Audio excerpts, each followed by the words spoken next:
And we're live here at In the Circle from OKC, the postgame show, as a dramatic come-from-behind win for Oklahoma to force a Game 3. It is the first time they have now all 17 games of the Women's College World Series will be necessary. Wow. I'm Eric Lopez. That young lady right there is the head coach of UNLV, a two-time national champion, two-time All-American Arizona. Kristie Fox joins us for another postgame, and wow, Coach, I thought this was going to be like a wrap-up show of the season, but instead, Oklahoma's offense comes to life near the end there in the sixth inning, highlighted by Jocelyn Allo's two-run homer. They win it 6-2 to force a Game 3. Kind of your initial thoughts on this game, because it looked for a while there that Florida State was in control to maybe wrap this up, but just when you least expect that, Oklahoma offense comes to life at the end. Yeah, I think Florida State came out really good. They did a good job early. I thought Sandercock was throwing well. But like I said yesterday, OU doesn't lose twice in a row very often, and not at all this year. So, definitely can't count them out. Definitely can't count them out until that last out. It's very exciting. I think overall the softball fans across the country are really excited that we're heading this way. I think probably Florida State's the only one that's just like, hey, man, we were right there and would have preferred to end it today. But I think across the country, everybody's really excited because this World Series from the first game and till tomorrow has just been super exciting. And these student athletes have really put on a show. Let's get into that sixth inning. Tiari Jennings starts it off, getting on base, reaches on the air, and that sets up Allo. And I looked at that replay. I don't know what you thought. I thought that was actually a pretty good pitch for Sandercock on 2-0. I just give Allo credit for hitting it out. I mean, that was not like a pitch down in the plate. It looked like it was a little bit outside and low, but Jocelyn just crushed it to right. And that obviously gave Oklahoma the confidence there. They kind of steamrolled from that point on. But what did you see in those two sequences? The air that kind of opened that door to get Jennings on base, and then the Jocelyn homer. Yeah, you don't want to give them anything.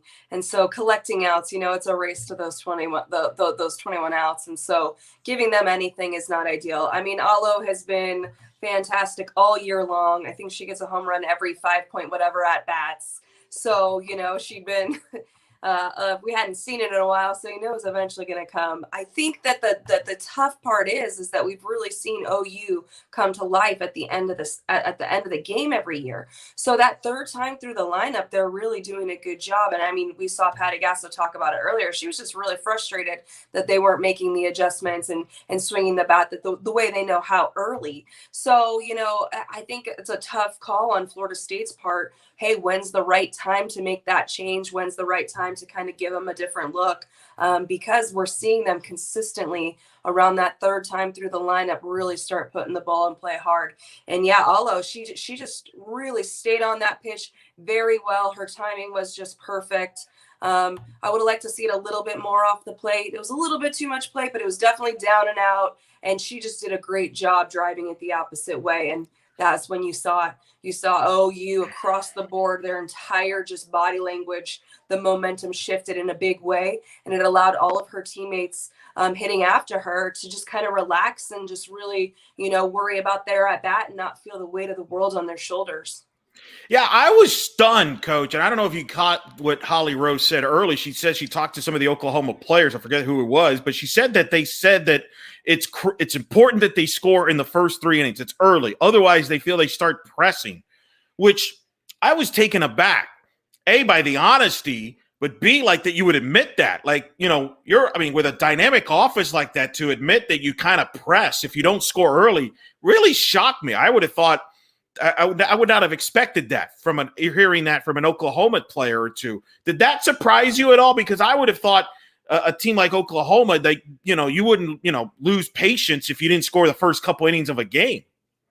Yeah, it does surprise me, but I think that because they're so used to scoring early in the game that it's just kind of something that's come about as of late, right? Because all year long they've been just putting it on teams. I mean, I think their first couple tournaments, I mean, their run support was just absolutely ridiculous. They're putting 20 runs up in a game, and that's just not normal, you know? So we get late in the season, they're playing good teams, good pitching, lots of scouting, lots of technology, and they're just not used to it. So yeah, I think early on we did see them press.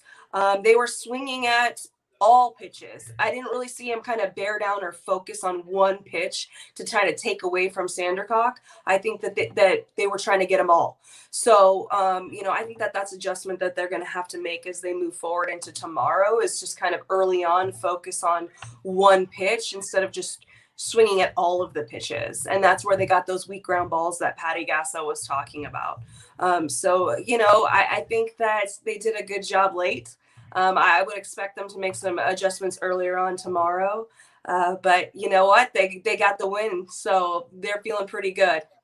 Well, and they've seen every pitcher now in the Seminole staff, in particular. Now, you know, I thought Sandercock was fantastic prior to the sixth inning. I think even ESPN gave the stat. I think 11 of the 15 outs that she had were ground ball outs, which is vintage. That is exactly like right by the book from Catherine Sandercock. 49% of her outs this year are ground ball outs. I thought she was hitting her spots. And then she just, you know, but this Oklahoma offense, man, it just think in a minute it'll change on you. I don't think if I'm Lonnie, I feel bad at all that I kept her into it. How do you know, right? It's like, you know, it was 2-1 in the sixth. She was rolling. Yeah, absolutely. I mean, I think that that's one of the toughest calls that coaches have to make in any situation.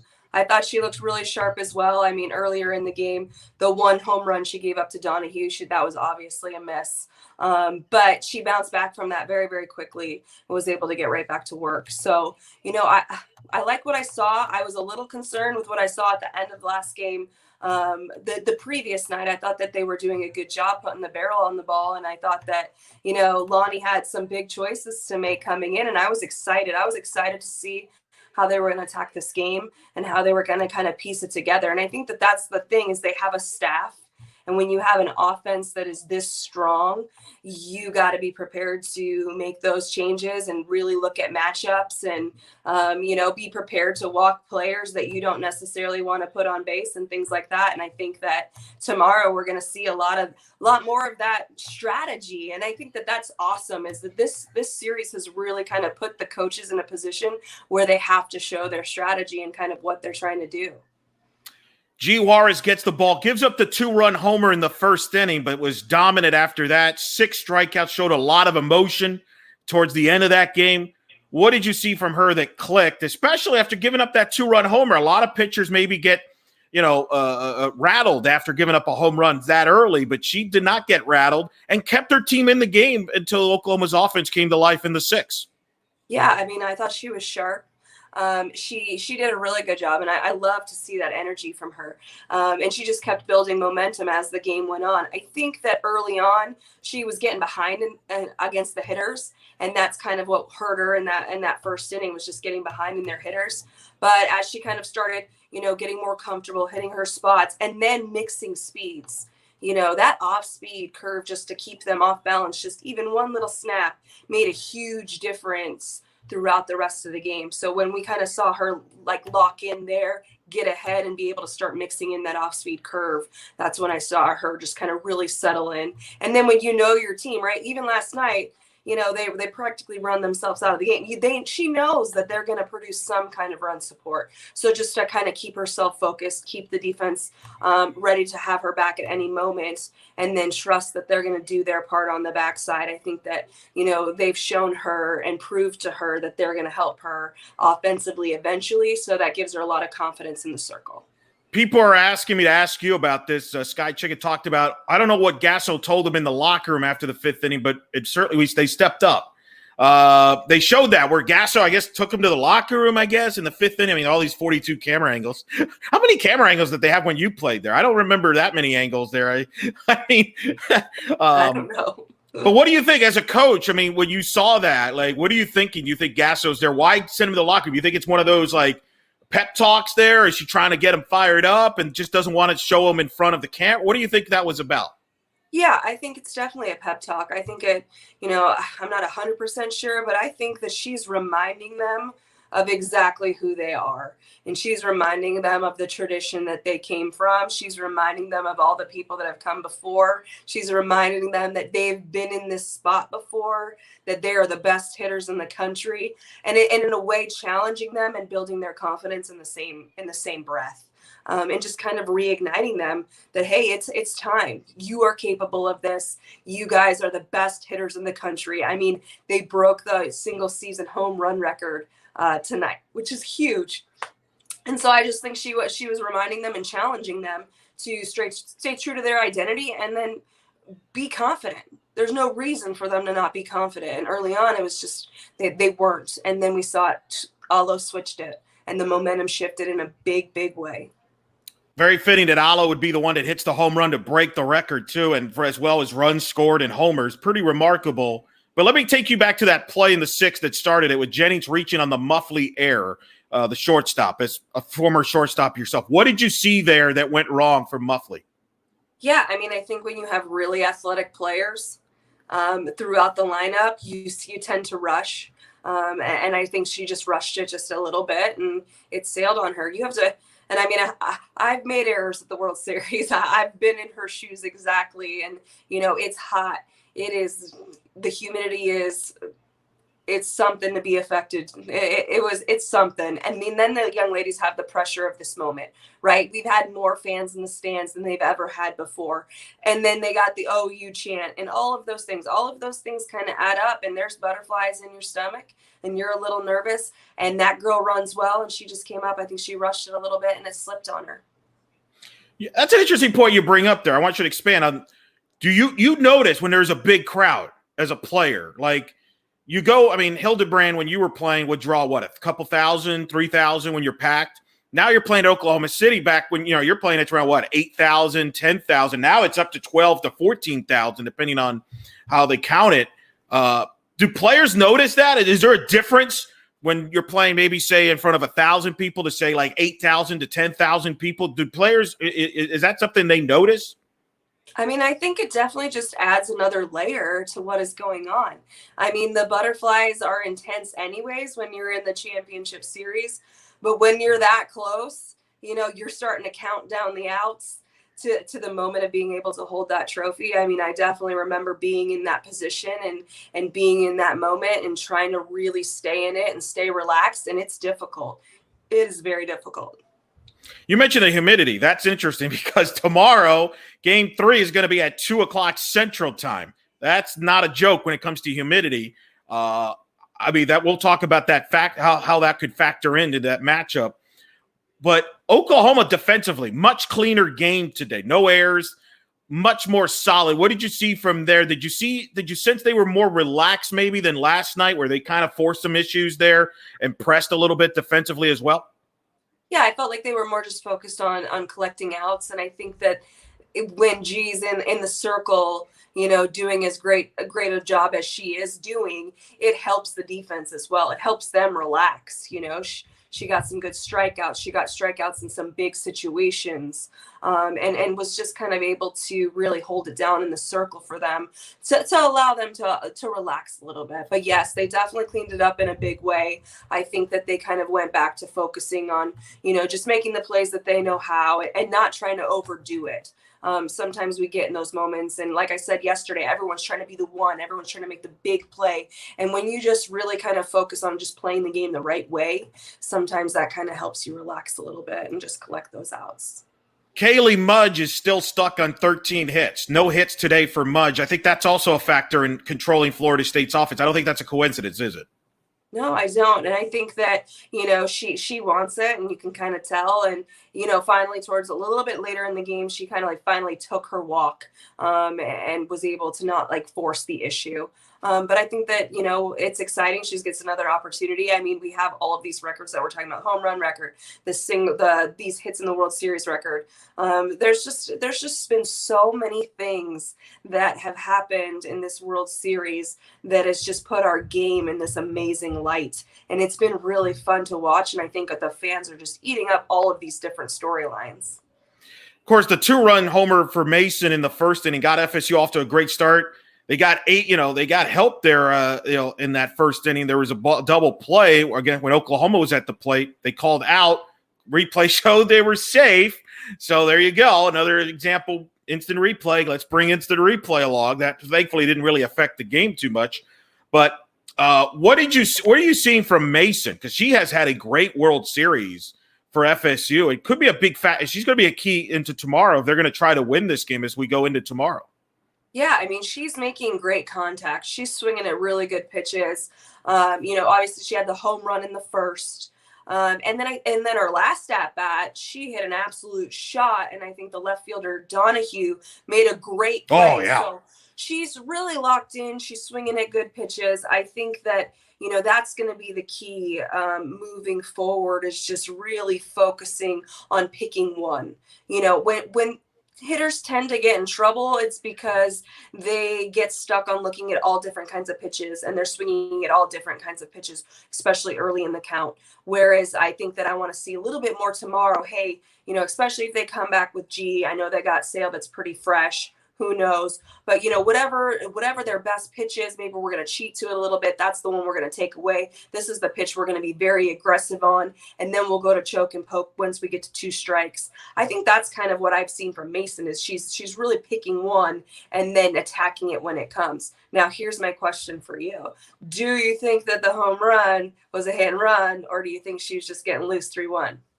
That's a great question. I was thinking about that. I think it was a hit and run, but Lonnie might have given her the green light there with Mason. I mean, she's hit some big home runs in her career. I mean, I was there in 2018 when she hit the home run off Garcia to tie the game up in the elimination game on Sunday. FSU would come back and win that game and then double them up and get to the championship series. So she might have given her the confidence to swing there. I think hit and run would not have surprised me, but Lonnie is, she look, they play loose, right? That's their style, and they're going to have to try to get over this. They were 6 outs away from winning the national title. Is that something that Lonnie has to, and they showed her talking to her team right away after the game. Is that something that has to be brought up mentally, emotionally, that, they got a quick turnaround here. They got to put that behind them, that they're 6 outs away. Is that a concern if you're Florida State?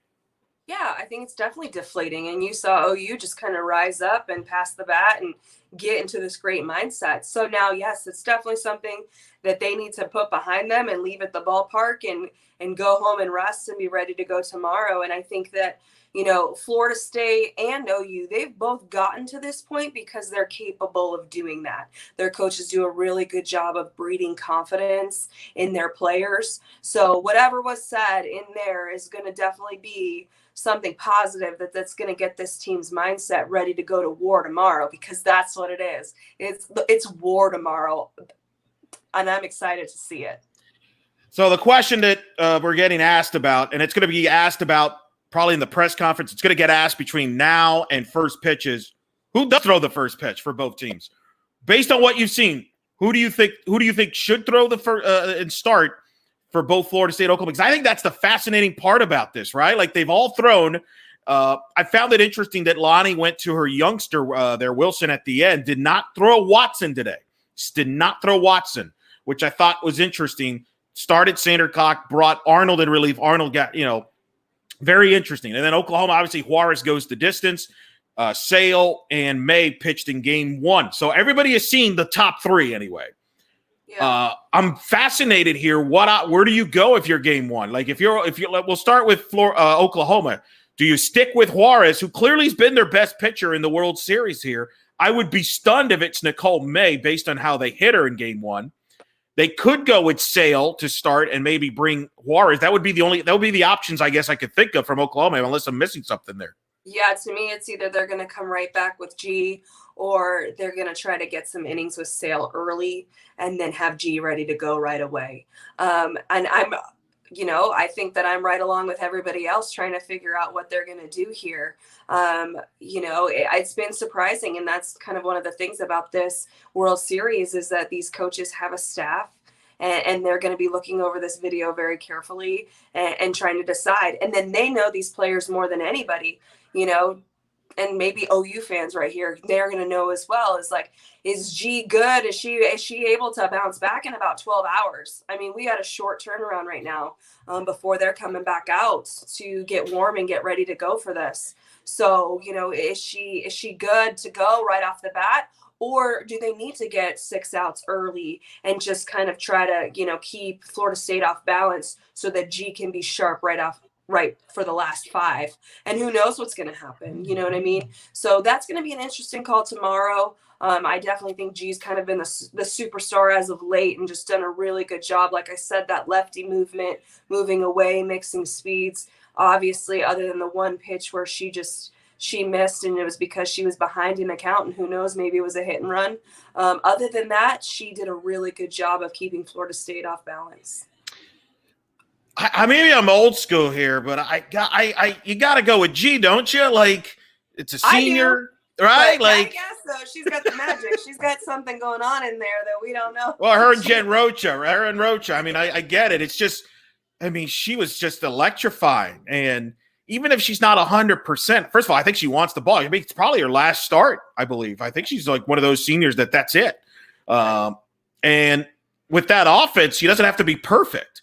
Man, it's just hard. Like, at the same time, like they've been saying all along, it takes her a little while to get settled in. And you don't want to have the first inning that we saw today. We don't want to have that in the third, True. So maybe it is the first inning to kind of let her settle in, and then she's pitching her best at the end. So I'm with you. I mean, if we're right in the lineup, G's in it. Well, but you bring up an interesting point because this is an earlier start time than usual. Usually it's night game. It's going to be an earlier game. Humidity is going to be a huge factor. How much of a factor is that going to be for both teams? Quick turnaround. You're playing for the championship, but it's going to be humid. I mean, they were sweating at what, 6 o'clock Central Time? I can't imagine at 2 o'clock Central Time. And the grip of the ball could maybe even be an issue at times, perhaps. Yeah, I mean, they definitely mentioned it at the early in the game. They were mentioning just how everybody's dripping and how hot it was, and that was later in the day. We're going to have this earlier in the day. So, I mean, I definitely think it can play a role. I mean, they obviously have the advantage. They've played in Oklahoma, so as far as being used to it, they're going to be more used to it than anybody. Florida's got humidity too. So, I mean, it is going to be a hot day. I think more of it's going to be, hey, how have they stayed hydrated? How's their fitness level? The things that we talk about and that we work on all year long, their strength coach, all of those things, at the end of the year, when they go back and they look back and they're going to go, okay, here's what happened and here's what we're going to do. It's, strength and conditioning, hydration, taking care of your body. Do they have a masseuse with them? All of those different pieces are definitely going to be conversations that they're going to continue to have, because this is the biggest stage, and you don't want to have any of those external things to be an excuse. So let's turn over to Florida State. If you're Lonnie, where do you go here? Do you go back to Sandra Kako again? I thought pitched 5 good innings. Obviously, the 6th inning kind of got away from her. Arnold, I believe, has pitched in both games. And then you've got Watson, who started game 1 and actually did really well. Went deep into the game, 5+ innings. Some people wonder if maybe her stuff is a better matchup to kind of control the Oklahoma offense. I gotta think, my personal opinion, having seen Florida State all year, I think you're going to see all 3 of them. I think it's by committee. And I would not be shocked if she went to Watson to start the game for the first couple innings. But I think you're going to see all 3, especially Watson and Sandercock. Arnold's been kind of touched up a little bit. But what do you think she does here as far as who gets the ball here and get the first pitch? Yeah, I mean, I think her keeping Watson out today and not really putting her in and kind of giving her that rest might be a signal that we'll see her early tomorrow. Sandercock has kind of been their go-to. So most definitely we're going to see her at some point tomorrow, unless Watson's just dealing. But with OU's lineup, like I said earlier, even if they are dealing, when you get that third round, that's when you got to play your gut a little bit and just really kind of understand when the right time is to kind of give them a different look. So I definitely think it's going to be a pitch by committee situation.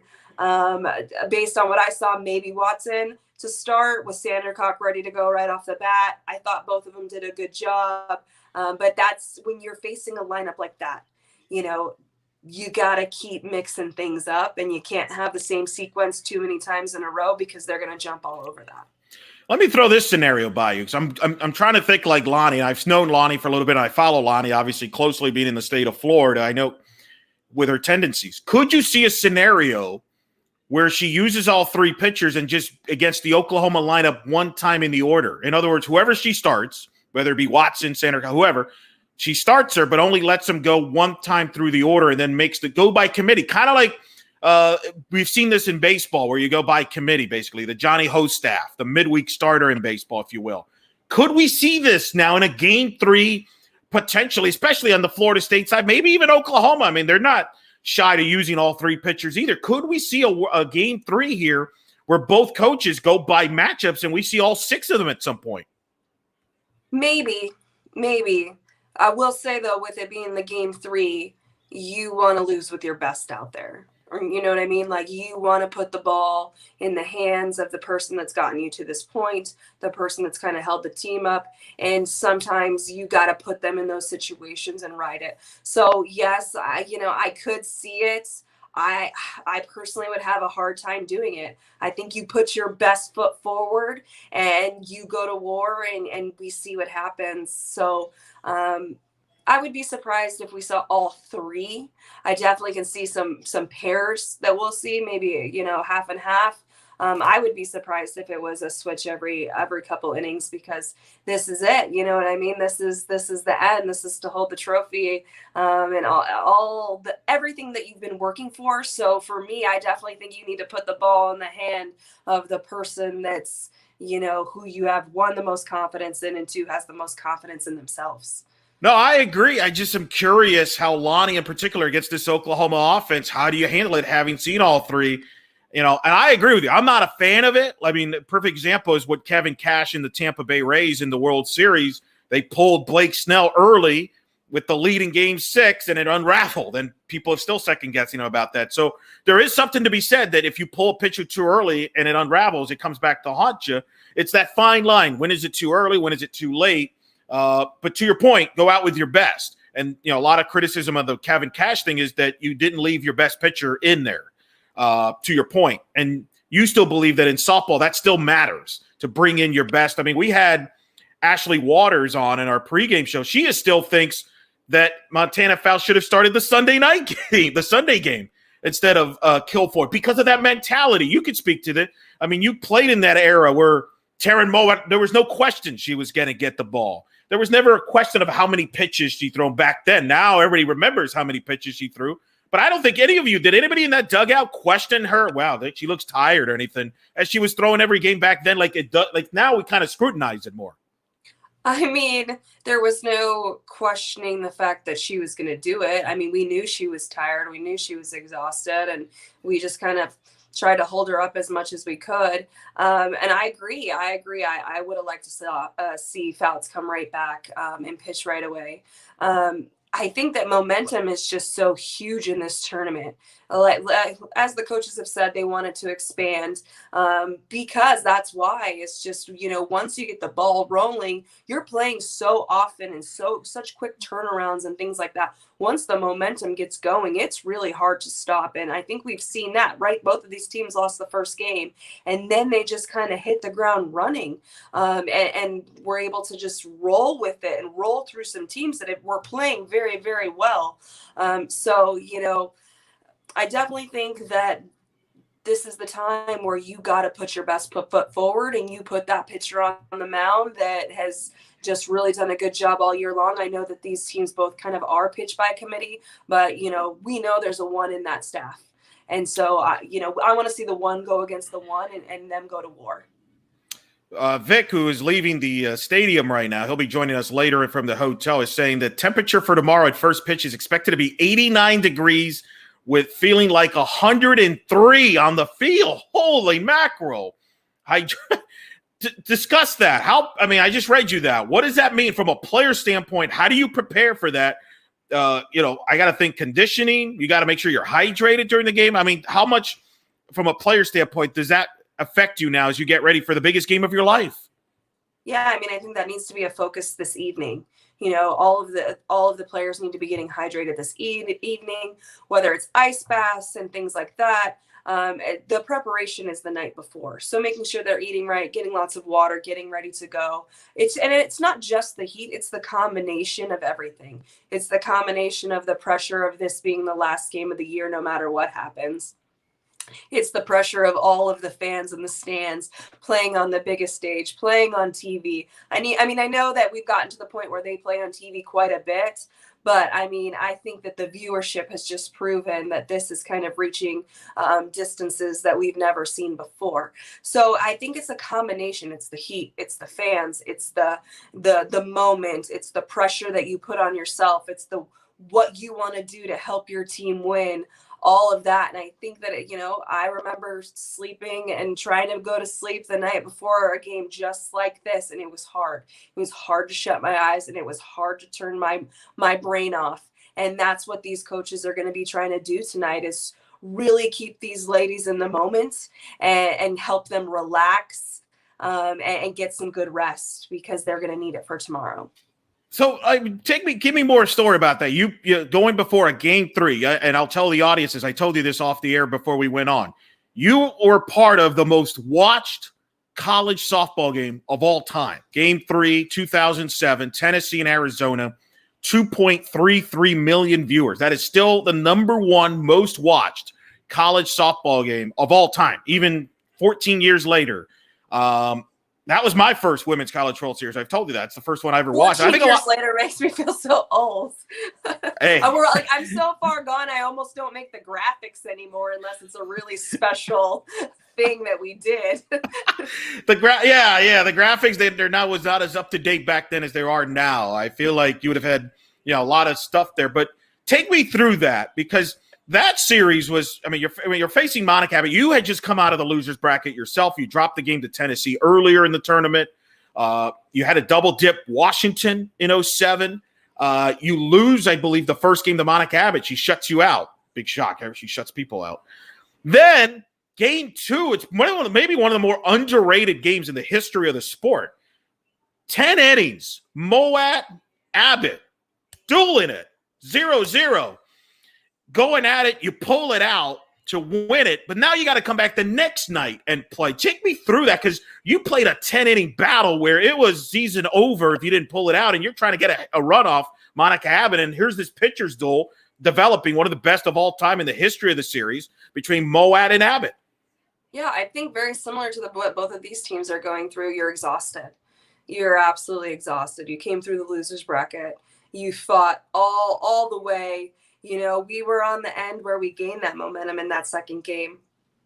But we had to go back to the hotel. There were just drug tests. There were things that we had to do for the NCAA.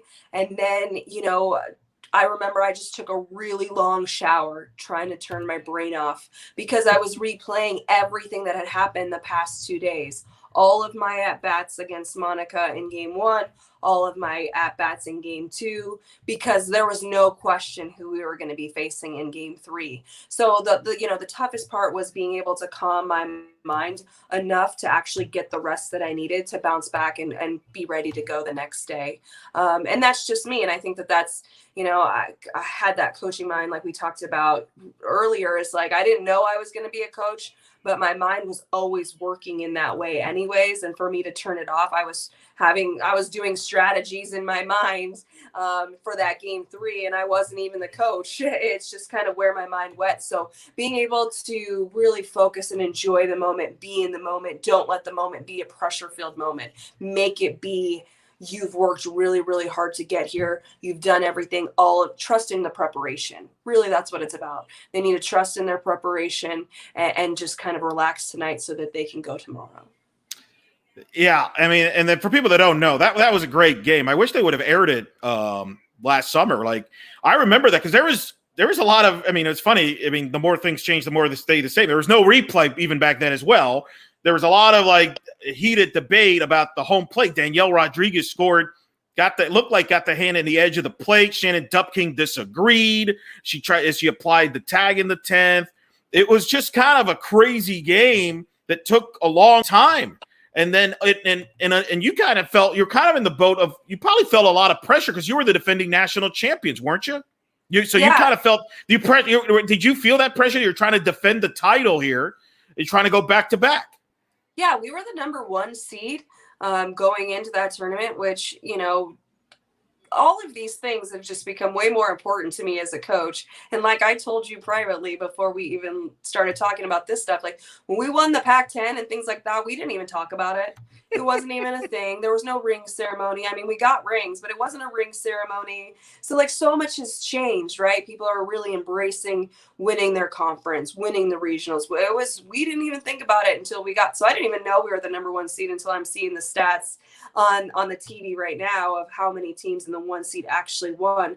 I would say, after we beat Northwestern in 2006, when we came back in 2007, just with the way Monica was pitching, it was a weird thing because yes, we're the University of Arizona and we were defending national champs, but at the same time it was Monica Abbott, and I felt like for the first time we went into a series where we were the underdogs. And that was weird. And that was different. And other people probably don't agree with that. And I know Tennessee didn't agree with that.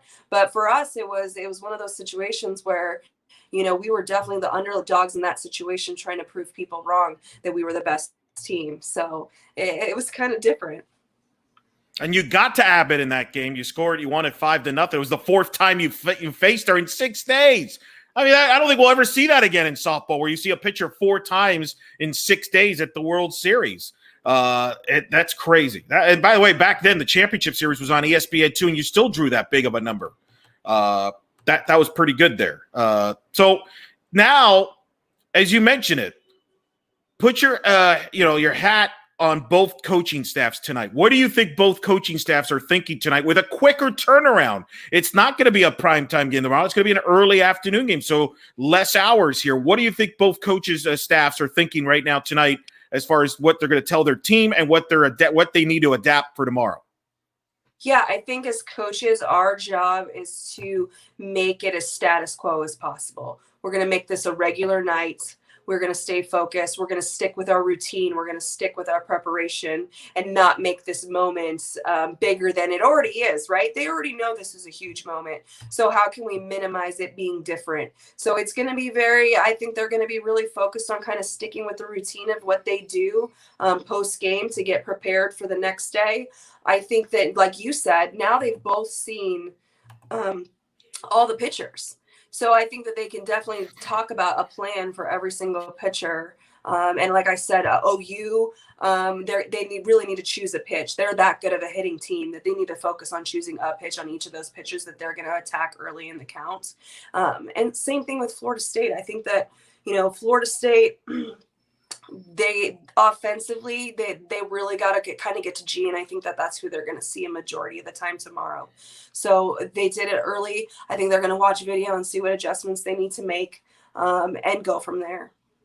How much realistically, now you've seen every pitcher at this point, how much of this now is adjustments, watching tape you said, and how much of this now is just comes down to, all right, who's going to hit the ball, who's going to make the plays? I mean, how much, you can only do so much, right, at this point? Yeah, I think that, they have a lot of information already in their head. So it doesn't have to necessarily we're going to rewatch the game. But I do think that, OU even has a full-time staff person that's evaluating this video and looking at these things, and Sam Martyr, you know what I mean? So right. As far as sequencing goes and what pitch they need to look for, they got information. They're going to go up to Alo and be like, hey, this is how they've been throwing you. This is where we need to look. And, maybe she's not even watching it, but just having that extra information of being prepared. And they're very good hitters. I was one of those hitters that I had to cheat to some pitches every once in a while, especially with the girls that were throwing really, really hard. So they're a little different. They can kind of see it and hit it and react. But I think that at this point, because they have all of that information, I think that they can start looking for pitches and being really aggressive early in the count when the pitcher throws it. And I think that we saw both teams do that at certain points. And so who's going to be the most consistent with that approach? You heard Lonnie say it even in her little talk that she had, her little quick interview, was just, hey, she's doing a really good job. We got to pick fast or slow and attack it. And so, she had a plan, and the hitters just need to kind of be ready to go for it tomorrow. How much has video changed the sport from when you played to now as you're a coach? I mean, I've seen it where players now get videos and they can study their at bats and their games literally on their on their tablet that quickly. Yeah, I mean, well, describe it? Yeah, I think it depends on the hitter. I think it depends on the player. I think when we were playing, one of our players, she really liked video. She loved to watch it. She loved to watch all of her at bats. I didn't want to watch all of my bats. I was there. I was there. I remember, and I had a pretty good memory, and that allowed me to cheat to some pitches. I think each player is going to be a little bit different. And I think that that's when the coaches really kind of come into play. They can pass along the video to the ones that like it, but we can also pass along information for the players that need it. You still know, you hear players that are like, hey, I don't want to know the changeup's coming. I'm like, wouldn't it be nice to know if it's going to be fast? I have talked to right. Yeah, there's still players that want to react. They don't want that. And so I think it's the coaches are going to know which ones are going to need what in this moment. Either way, there's no avoiding that you have to have a plan. You are facing the best of the best, so that you have to have a plan. And I think that the coaches have the most information to give these young ladies the best plan for them to be successful. No, it's a great point, because I've talked to players that have played that said, you know what, sometimes having all that information messed up with my head, because it got me to overthink instead of just reacting and just I'm thinking, oh, I'm thinking, and then the next thing you know, you're down 2 strikes. So it's very interesting how each person was. How were you? Were you one that wanted all that information? Did you just wanted no? I don't want that much information to kind of mess up with my philosophy, my strategy. How were you as a player from that standpoint? I love to know if the off speed was coming. At any time we could pick the change up. I love that. I wanted to know what pitches they had and which one was their go-to. And that's really all. I didn't really want to know too much about sequencing, because I felt like I paid attention enough to kind of gain my own knowledge of what was going on. We did, for a while, we were charting a lot of things and looking at a lot of things, and, some pitching coaches really get stuck on doing the same sequence. I think we're to a point in the year where these pitching coaches are doing a really good job of mixing things up and making sure that they aren't doing anything too obvious in a row. But early on in the season, a lot of pitching coaches will kind of throw the same sequencing to the same types of hitters. So you're gathering information even outside of your at-bats. So I kind of like that, where, okay, this is how they're attacking right-handed hitters, and I can watch that and gain from that, and then kind of cheat. Hey, I'm going to cheat to an in, I'm going to cheat to an out, or she throws me in all the time early, and if it's there, that's what I'm going to attack early in the count. And then as I get deeper in the count, then I'll just kind of go to that 2-strike approach, or just battle or just see it and hit it. But early on, these girls are so strong. For me to hit home runs out of the park, I was really cheating to one or the other. And then, if it was there, attacking. So I think there's a lot of different ways you can use the information. I think that the video is something, and all of the charting, right? The charting has gotten absolutely out of control. Just to know, this is how often they're going to throw this pitch 70% of the time. They're going to throw this one 40% of the time. I mean, it is intense. But I will say, I think that each player is going to be different. And I think that, quieting your minds to hit is important. Sometimes it's just got to be see ball, hit ball. But I do think they can split the plate, right? We're looking in here, or we're looking out here. We're looking fast here, or we're looking slow here. And then early on, really, really look there. So people have asked an interesting question. Now that everybody's seen everybody, the 3 pitchers have seen the hitters pitch, pitcher. Is it easier for the pitchers to adjust here for game 3? Is it easier for the offense? Who has the advantage here going into tomorrow? Do you think it's the offense or the pitching here on a game 3 here? I think the offense. I think that the hitters gather that information. I mean, I think that the pitchers throw the way that they're going to throw. I think that they can find some holes, right? You can kind of find some holes in your swing. What do we have? We had Harding, who last night just had the game of her life for Florida State. Yep. And then today, they were able to find her holes with the left-handed pitcher. So if they do decide to start somebody else, Sale tomorrow, I'm telling you what, if Harding comes up in a big situation, we're going to see G come in because she got those 3 strikeouts. But overall, I think that the hitters being able to see the pitching is a huge advantage, and it's definitely going to help as they move forward. Give me a couple keys for tomorrow that when you watch the game, you're looking to see, okay, if for Florida State to win game 3, it's got to be blank. They got to keep the ball in the ballpark. If they can keep the ball in the ballpark, they're going to give themselves a really good opportunity. I think that with, OU, the amount of home runs they've had, in this series alone, I think that, they have 5 so far. They get 2 yesterday, 5. Yeah, 2 yesterday, 3 today. Was it 3 today or is it 2? I know Allo, Donahue. 2. So 4. Yeah, 4. So 4 in the 2 games already. I think that if they can keep the ball in the ballpark, that's going to give them, a really good chance.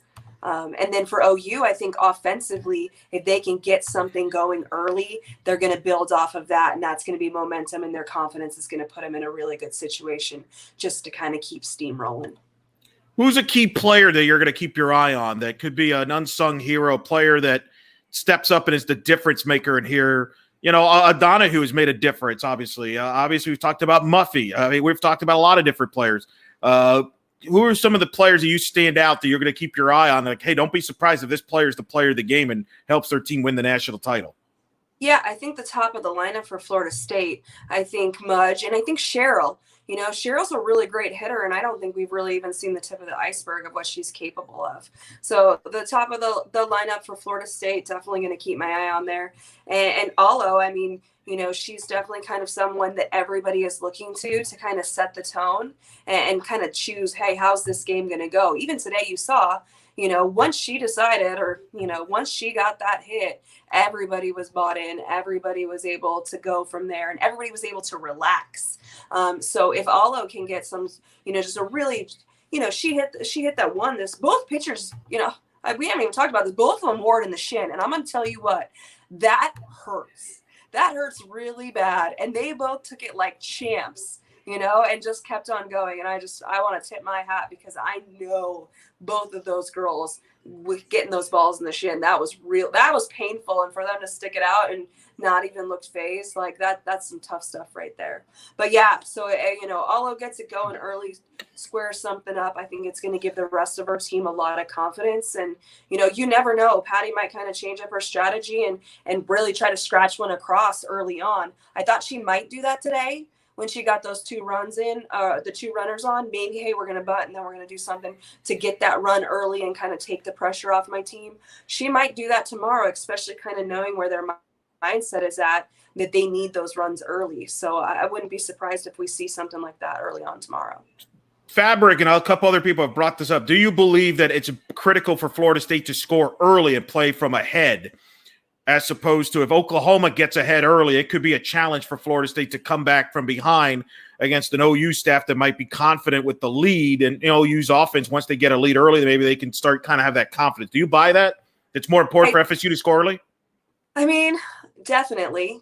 But, it's easier said than done. And one thing that I'm going to say about this Florida State team is that they're fighters, right? That they believe in themselves. They believe in, and they have a good culture. So even if that does happen, they're going to fight to the very, very end. But yes, of course, scoring early is always going to be a key in any game that you play.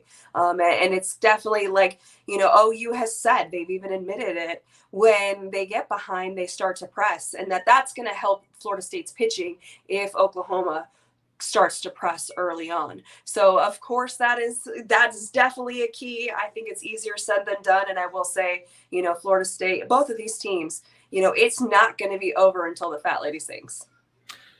Yeah, I agree. All 17 games for the Women's College World Series for the first time ever will be played. There's always 1 or 2 games that just wasn't necessary. Well, every game was necessary.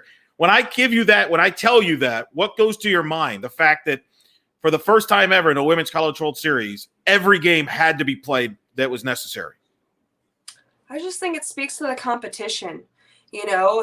These players, these teams, Patty Gasso has All-Americans on her bench that she's bringing in to come pitch hit. So these teams have, the reserves and the training and the everything to be ready for these games. And I just think it shows how much talent is across the country and how much talent are on these teams that are playing in this final series, that every game needs to be played because, no one's giving in. And it's just impressive just seeing how good all of these coaches have done in getting a great culture in a year that was hard.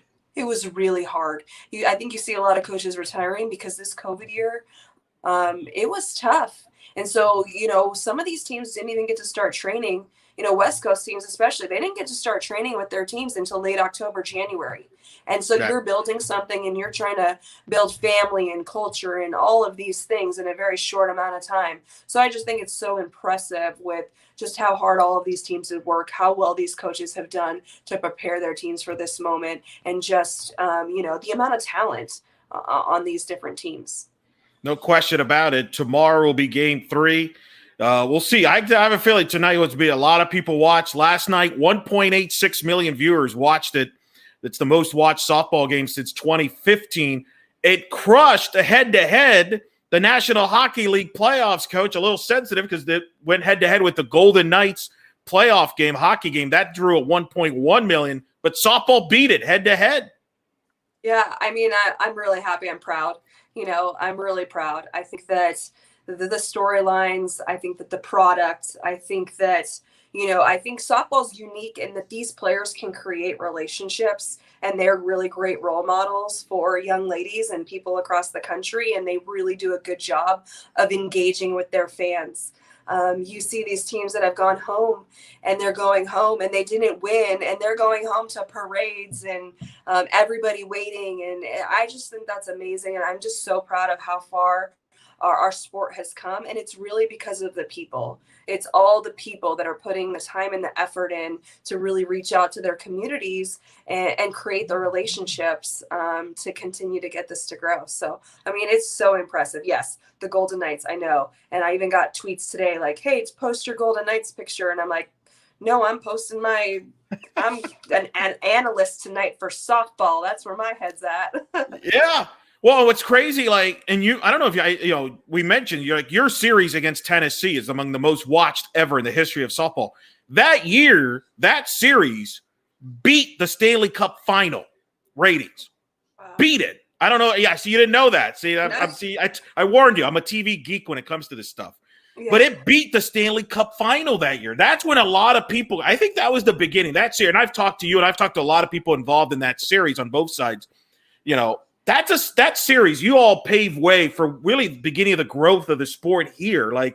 That was the first time a lot of people are like, whoa, what is this sport? This is kind of cool. We got, it was an exciting series, a lot of variables that attracted eyeballs, and it drew monster numbers, and it beat the Stanley Cup final that year. And here we are possibly beating hockey again, among other sports that they're beating, baseball and things like that. But that was a monumental historical series. When you played during that time, were you even aware how many people were paying attention and watching? Not to the scope that I've noticed now. No, we were just really focused on it. But we were just focused on trying to be in the moment and win the games. But, like I said yesterday, and it's so embarrassing, it was like, I had my Facebook and I had all of these Facebook requests to be my friends, and now we got we're going to get sponsored. These girls are going to get sponsored on TikTok and have agents and all of these things. So, at my time, I was just super excited. I got a bunch of Facebook requests. And so it's great how far we've come and how much we've grown, and, technology and all the different social media things have made it so that the fans can really connect. And I think softball fans are really, they're unique in the fact that they're super loyal, and they do a good job, and they support their teams and they support their players. And then the players, if they don't support them, we have alumni and we have former players and we have professionals that are ready to defend any of these young ladies if they need it. So I think that this softball community is just a really tight community where we're taking care of each other, and we're each trying to kind of pave the way for the next generation. And I think that the young ladies that played this series have done a great job for the young ladies coming after. And I'm cooking a little girl right now. And so it kind of makes me emotional in the fact that, who knows where we can be by the time she's there. I agree. And I mentioned earlier that championship series against Tennessee was on ESPN2. Eventually they moved it from ESPN2 to ESPN to grow. And I have a feeling the next topic, and I'll get into this when he joins us here later. The next step is the championship series get moved to ABC perhaps and be on broadcast network. We had the first game ever earlier this year against Washington, Oklahoma Super. I think that's where we're headed with this. This thing keeps people like this tournament. I would argue this tournament and the men's basketball tournament maybe are the two most popular tournaments right now in college sports. And I would have to agree with that. And I think that we got to continue to gather that information and gather those stats and be ready to, show them to ADs. I think you hear a lot of coaches right now really standing up. It's been tough in the past, but we've had some coaches that are really kind of finding their voice and demanding change and demanding more for our coaches and our student athletes. And Mom? I got a visitor. Can you say hello? Oh, guest. Hi, how's it going? Celebrity guest. I love it. Go on. Doing something. Go. Daddy broke one of the lamps. Oh, no. Probably a hot. Yeah, I missed you there. All right. That's a cue to go. We got to go. You got to take care of mom stuff there. All right. That's We're going to. good. We'll see if we talk tomorrow. We'll figure it out. We'll see how the schedule works. That's the reason I wasn't for sure tomorrow is because I'm going to have friends. But if you don't mind my friends, I'm all for it. We'll figure it out. I know we got a life, but you've been fantastic either way. So I want to thank you for that. You've been an incredible analysis throughout the series, and you've been fantastic. So I want to thank you for taking the time. It's been a blast to talk to you about the series. We'll see what we can do tomorrow, but it's a little quirky of a schedule for me and you. Trust me, we both have some company tomorrow, so we'll figure something out. But Either way, you're good. Appreciate it. Thank you so much. It's been a blast. All right, but take care. Bye. All right, ladies and gentlemen, that's Kristie Fox, head coach at UNLV, joining us there on the show. Wow, that was pretty cool. We'll see what we got to figure out what we're going to do pregame, postgame. I don't even know where Victor is right now. He might be stuck in traffic over there. Yeah, he's heading. Yeah, he's about to join us in a few minutes, he says. So I'm going to take some of your questions here while we get time there. But tomorrow, again, 3 Eastern, fire alarm, Vic. Yes, he's going to be joining in 4 minutes. Yes. 3 o'clock Eastern on ESPN, I believe now is the word. I think they're going to move it from ESPN2 to ESPN. So I think that'll work. It'll be interesting. We're going to ask him, Sky Chicken. We're going to ask him if he's changed his playing right. I don't think he has. If somebody wants to donate money for him to stay, then I think he'd welcome that. I don't know. I would. So we'll see. We'll see what happens with that. So game 3 tomorrow. And I mentioned earlier, the TV ratings did a 1.86 million for game 1. I want to read you real quick to give you an idea how big that number is, which is huge. 1.86. The Golden Knights hockey game that night did 1.1 million that night. That is kind of what, to put it in perspective, it crushed it. 1.198 for the Golden Knights and the Avalanche. The Lightning and the Hurricanes did 905,000 viewers on NBC Sports Network on that. And it's crushed all the other tournaments as well. Like the volleyball championship did about 696,000 viewers.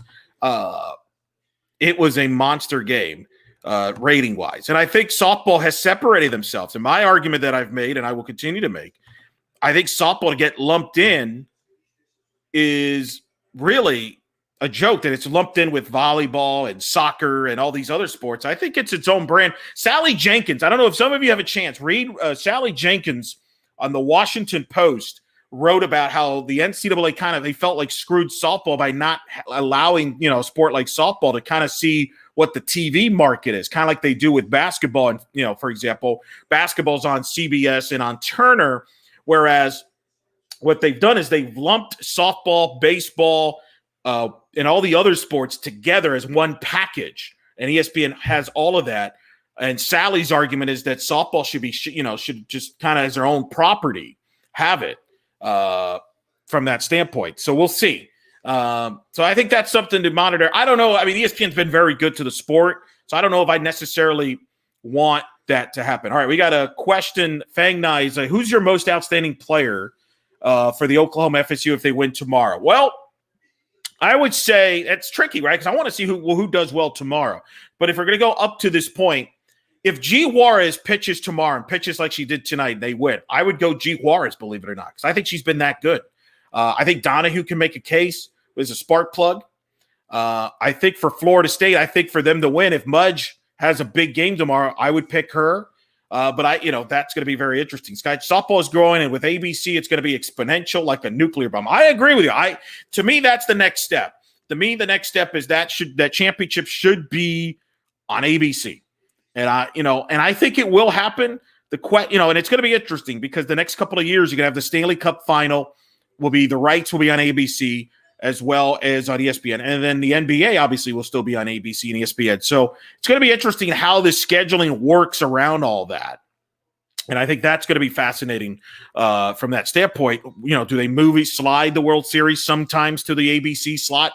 Maybe have us hockey on the, I could see some shuffling going on. It's going to be fascinating for television next year once we get back to a normal schedule. Remember, keep in mind this year, the NBA playoffs started later than normal because they pushed back their season. I would expect next year that the NBA will be more back to their normal schedule, which would mean they would be right around the NBA finals right now. But we shall see. There. Hey, have we heard about the transfer? There's always the transfer portal is going to be huge this time of year. I think you're going to hear a lot of rumors, a lot of names. And Coach Gasso told me back in the fall that this was going to be the busiest and the craziest off season when it comes to transfer portal, the transferring, because of the numbers. You have incoming classes coming in, as well as players with an extra year. So the math is going to conflict here. You can't keep everybody. So I think what you're seeing is, and you're going to see across the board, is I think the majority of players that are entering their senior year this year that have an extra year will decide to go elsewhere for various reasons. It might be they just want something new, a new challenge, things like that. Plus, I think in some other cases, if it's a fringe situation, I think it's a scenario where I could see many programs picking the young talent coming in over a kid that they only have for one more year. So we'll see. Like I said, so I'll be honest with you, Kelly. I'm not surprised by any names that are transferring because I think and Patty Gasso said this, it's going to be the wildest, craziest transfer season ever. And look, there's a lot of people in the sport that are very concerned about it. Mike Andrea in his retirement speech spoke about it. He was very concerned about that. So I think it's going to be a dominant storyline this offseason. Well, there he is. People have asked for him. By the time, I knew I was walking into the hotel. It was going to be on in a couple minutes, but then I heard one of the plans say something about Daddy broke lamp. I'm like, yep, time to hop on the air. So yeah, we had to get going there. We had monster viewership. That was Kristie Fox, obviously joined us. Victor now joining us here. People have asked me to ask you this right off the bat, Victor. Is that the loudest you've ever been, you ever heard at a softball game ever? Or in any? Absolutely. I'm going to expand it. I'm going to expand this beyond softball because you and I cover a lot of different sports. We've been at a lot of sporting events. So I'm going to expand that question because obviously you're playing, what is it, 12,000 tonight again? Whatever the number was.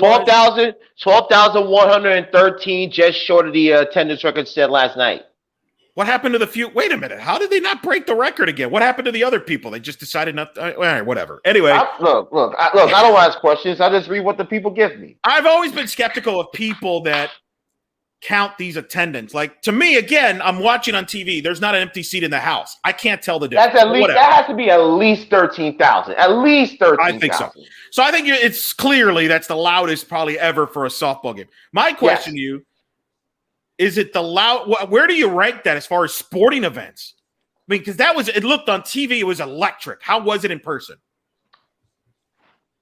TV doesn't do it justice, especially with the Aloe home run to break the single season home run record that they had with Hawaii and to give OU the lead. I have never heard a softball stadium erupt that loudly and that strongly for any given play in my time covering softball. And that's almost 2 decades now. Wow. And people are now asking, People are asking you, Vic, did Lincoln Riley and his family get free tickets? I can either confirm or deny if that was the case. I was busy in the press box talking to a couple people and setting things up for our pregame show that we'll be having tomorrow. Well, you'll be having tomorrow, Eric. I will not be in the house. See, now people have asked you, are you still going to leave, or have you not changed your flight? People are saying, do you want people to like chip in money to keep you there? I appreciate it. However, I do have a regular 9-to-5 job, so thank you very much for the offers of generosity. But unfortunately, I got a regular 9-to-5 job. I got to go to when I get back tomorrow for Friday. So you boys got to. You realize you've upset some people. People really like you. First of all, Eric, before we continue any further, yeah, we are humbled and appreciative of the support that you have given our humble show throughout this weekend in Oklahoma City. We are forever grateful to you for that. But that being said, I have other obligations outside of it. So people are flying in to meet you, Vic. You become a celebrity. You're a big deal here. Look. I don't think I'm that big of a deal, but clearly people are offering. Maybe next year. Maybe next year when we. Next year, I can't even tell you what. You're right, because we might both be there. We make one of it. Who knows? We'll figure something out, but we will make sure that nobody leaves, unless they decide to. Unless Mother Nature decides to mess things up like it did last year. Oh man, you people are out of control, but I love it. We love it, man. We love it. Oh my goodness. All right, so give me your thoughts here about the game, because for a while we thought, well, you'd be in the clear, that you'll be fine. You'll be not missing a game as you're flying back. But Oklahoma's offense came to life in the 6th inning. Our good friend Sooner Sean called the home run as I was talking to him. He called it. 2-run homer by Jocelyn Allo after the error by Muffley. Oklahoma goes up 3-2 off Sandercock and never looked back. What was your thoughts on the game? Did you get a sense that, hey, this might end tonight here? Florida State's got it in control. Like, what was going through everybody's mind there? Myself personally, I was thinking that Sandercock was going to get pulled. Because if you recall last night, Eric, in Game 1, when Watson went that 3rd time through the Oklahoma lineup, that's where she got touched up, and he brought Sandercock in relief. I thought Coach Alameda, understanding that, and having Arnold ready in the bullpen, she was going to take Sandercock out, bring Arnold in. But obviously she wanted to give her an opportunity. If they make that play to get the first out, I don't believe she gets pulled. Oh, by the way, Eric, I mentioned the 3 o'clock Eastern start. It's now going to be on ESPN. Take yourself off mute, sir. I wonder why. Maybe because they're drawing record numbers? Yes. So, for those of you who are fans of Rachel Nichols and the Jump over to ESPN 2. Oh, wow. Too soon? Wow. Too soon? Whoa. Fire alarm, Vic! Dang. Let's go. Just went there on Rachel Nichols. Holy smokes. Well, it's more of a jab at Richard Jefferson, but, All the above. Wow. Unbelievable. All right. What can I say?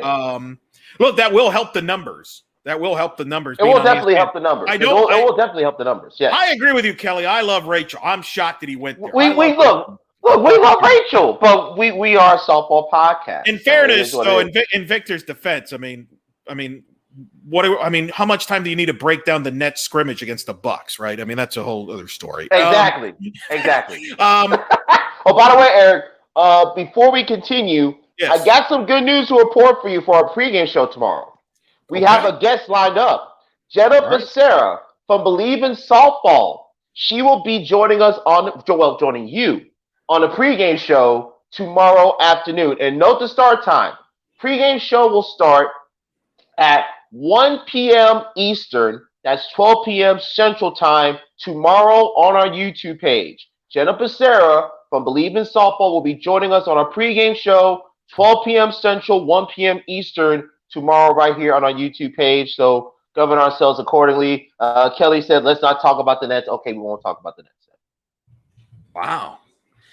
Even softball. I like that. That's pretty good there. Are you sure you're not going to make a cameo call from like the airplane or something? Like this if you need me, if the connection, if the connectivity allows me to do so, then yes, I will try to make a cameo. Yes, that is 10 a.m. Pacific, Rob. Exactly. Thank you, sir. So 10 a.m. Pacific for those of you West Coasters for a pregame show tomorrow on our YouTube page for Game 3. So back to the game. What stood out to you? Look, Sandercock, I thought threw well. I don't blame Lonnie for keeping her in as long as she did. I mean, she was 2-1 game going to the 6th inning. An error happens, then Alo 2-run homer, and then things kind of unravel. But I thought she threw a very good game. She did. She do a very good game, Eric. And the usually solid Florida State defense had an error at a costly time, and Jocelyn Alo. And she said in the press conference, she knew it was gone the moment it hit her bat. And that gave Oklahoma the lead, the floodgates open, and Oklahoma wins the game. And by the way, if Oklahoma wins the national championship, Mackenzie Donahue is going to be has to be your most outstanding player. Well, people have asked about that. Who would be your pick right now? If Florida State wins, wow. If Mason has another good game, I think it should go to Elizabeth Mason. Over Mudge? Over Mudge? It's one of those two. Mudge or Mason. If it's Oklahoma, it's Donahue. Because the play that she has made in the field in game 1 and the hit in game 2 that broke the game open and gave Oklahoma the cushion they needed to get the win tonight. Donahue, again, she's a sophomore. And because of her performance against UCLA Saturday night, put herself into the lineup, and really that Saturday for that matter. She's been a staple ever since, and I don't think you're going to see her in the lineup the rest of her time in Norman, Oklahoma. Wow. By the way, Vic, you're just getting it. Like, Trace is saying, I can't believe Vic is leaving before game 3. Oh, boy. I tell you, people harsh. Bills will pay themselves, folks. Shout out to Trace Trelko tuning in. He's a little shocked, Vic. He's shocked. Hey, look, gotta do what I gotta do, man. Gotta pay the bills. I said this: if Oklahoma, if Juarez gets the ball and throws another gem to me, she's the pick for Oklahoma. That's another good pick. I mean, that would be my pick. But Donahue is a good one too. It's tricky because a lot of it depends on what happens in tomorrow's game. It always depends. It's always dependent on who wins and how the game plays out in game 3. It's especially in game 3. Yes. Who do you think gets the ball? It's anybody's guess right now.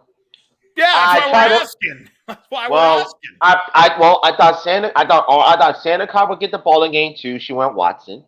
I thought Arnold would get the ball in game 2. She went with Sandercock. And then I will say Arnold game 3 gets to start. But you will see all 3 pitchers for Florida State.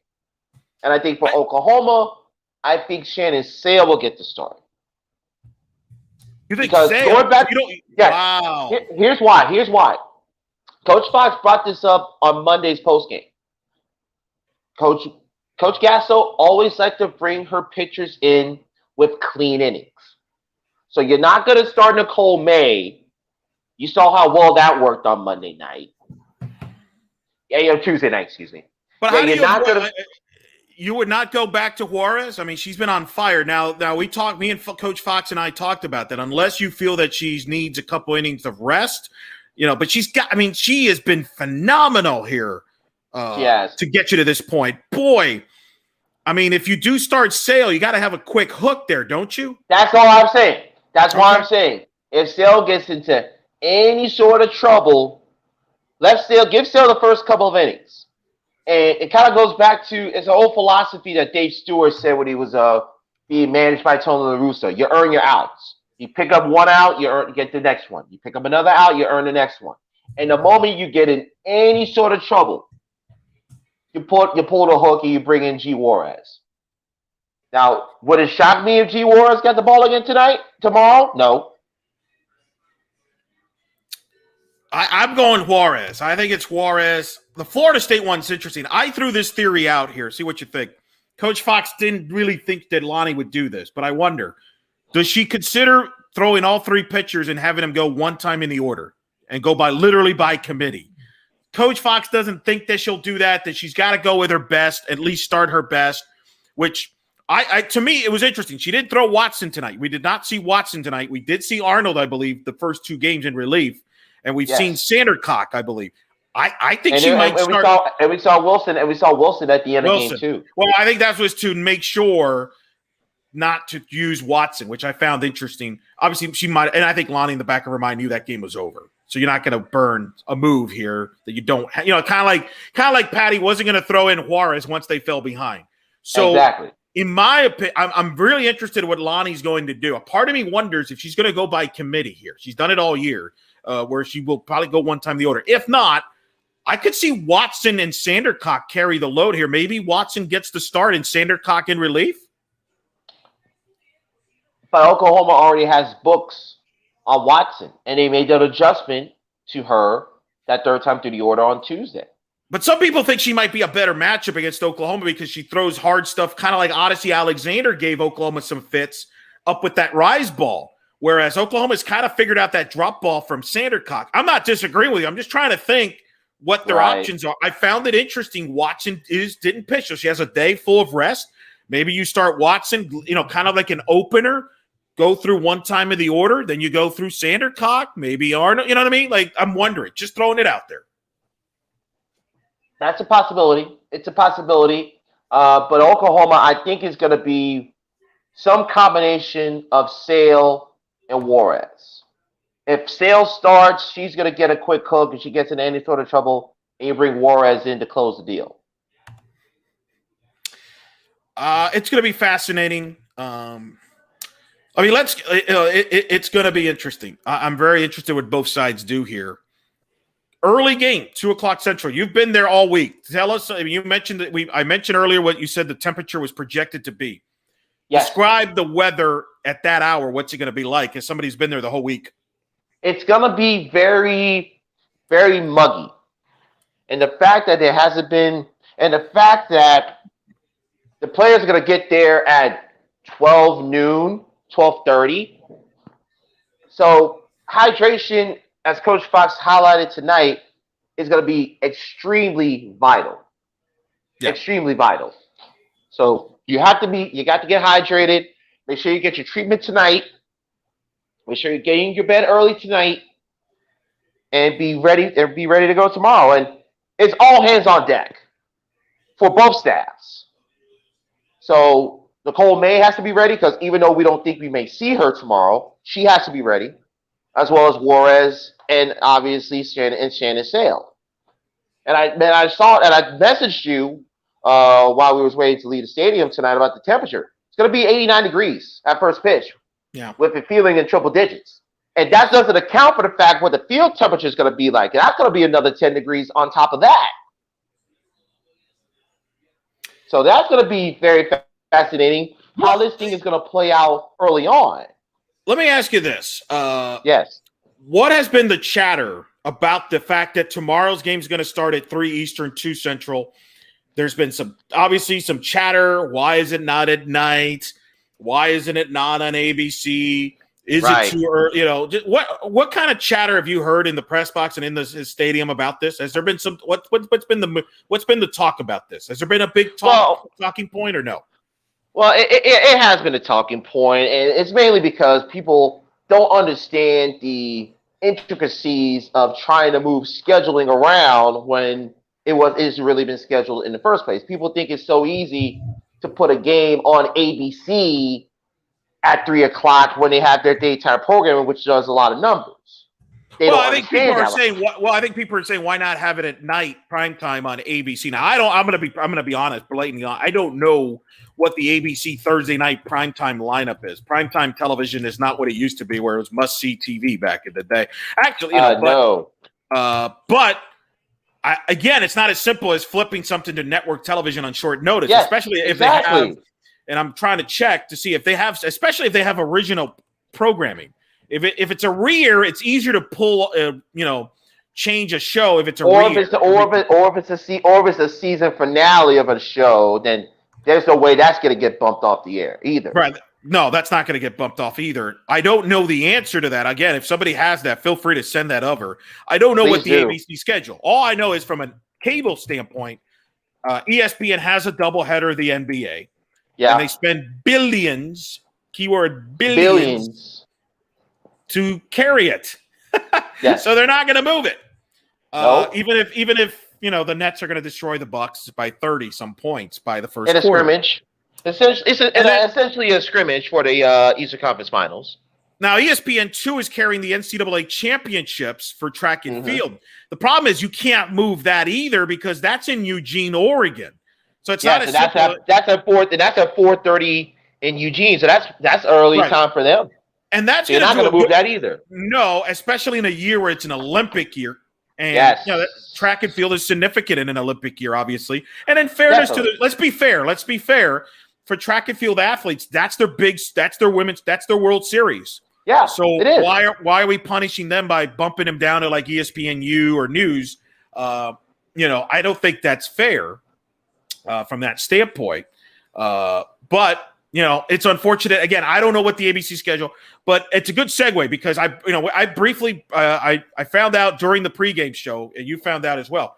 Game 1 did a 1.86 million. And actually, Eric, I want to pull up some numbers real quick. So I'm going to step out real quick and talk about those numbers for the viewers at home. All right. Well, don't pull up a fire alarm or anything while you're doing that. But so Game 1 did a 1.86 million. I think it's going to be interesting to see when do we see the World Series on ABC. I think it's coming.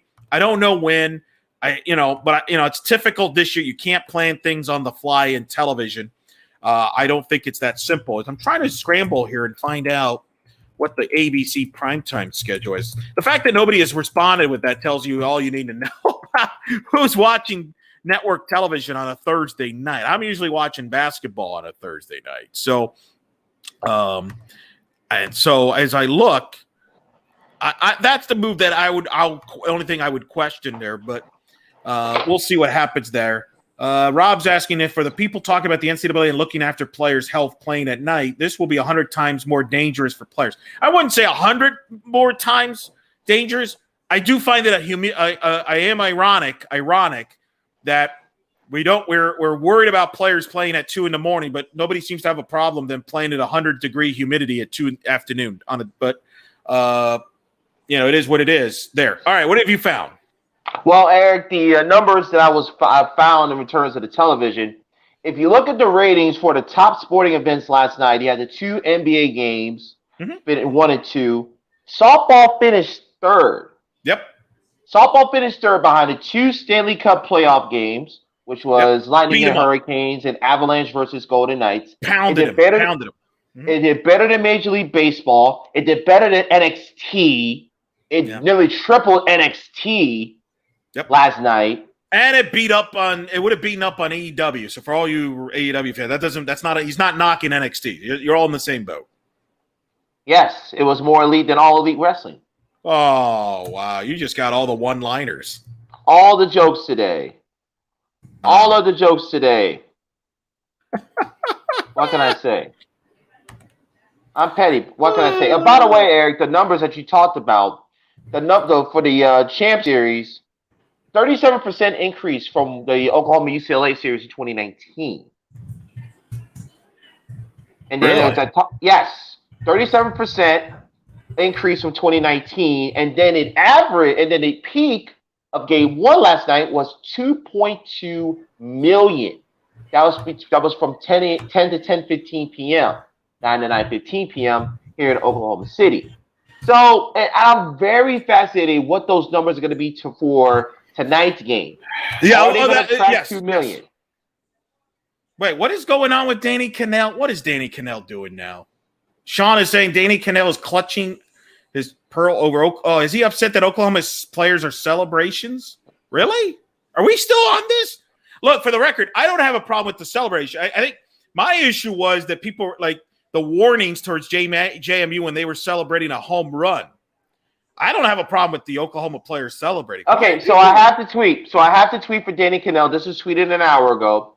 Win or lose, I love the way Knowles handle themselves on the field. There's no. Oh, I forgot. That's right. He's a Seminole. Of course, he's going to be a little sensitive. Go ahead.